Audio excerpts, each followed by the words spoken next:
ഞാനിപ്പോൾ പുഴയുടെ മധ്യത്തിലാണ് ഗൈസ്. താഴെ നോക്കിയാൽ നിറഞ്ഞൊഴുകുന്ന പുഴ കാണാം. ഈ മഴയുടെ ശക്തി എത്രത്തോളമാണെന്ന് നമുക്ക് കാണാൻ കഴിയും.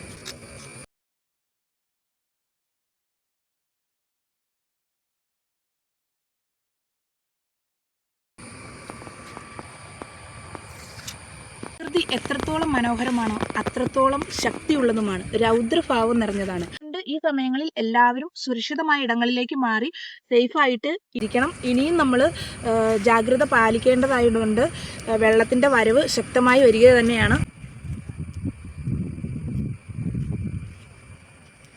അപ്പോൾ പറഞ്ഞതുപോലെ എല്ലാവരും സുരക്ഷിതരായിട്ടിരിക്കുക, എല്ലാവരും ശ്രദ്ധിക്കുക, കുഞ്ഞുമക്കളെ വെള്ളത്തിൻ്റെ അരിയിലേക്ക് വിടാതിരിക്കുക, എല്ലാവരും അപ്പോൾ ശ്രദ്ധിക്കണം.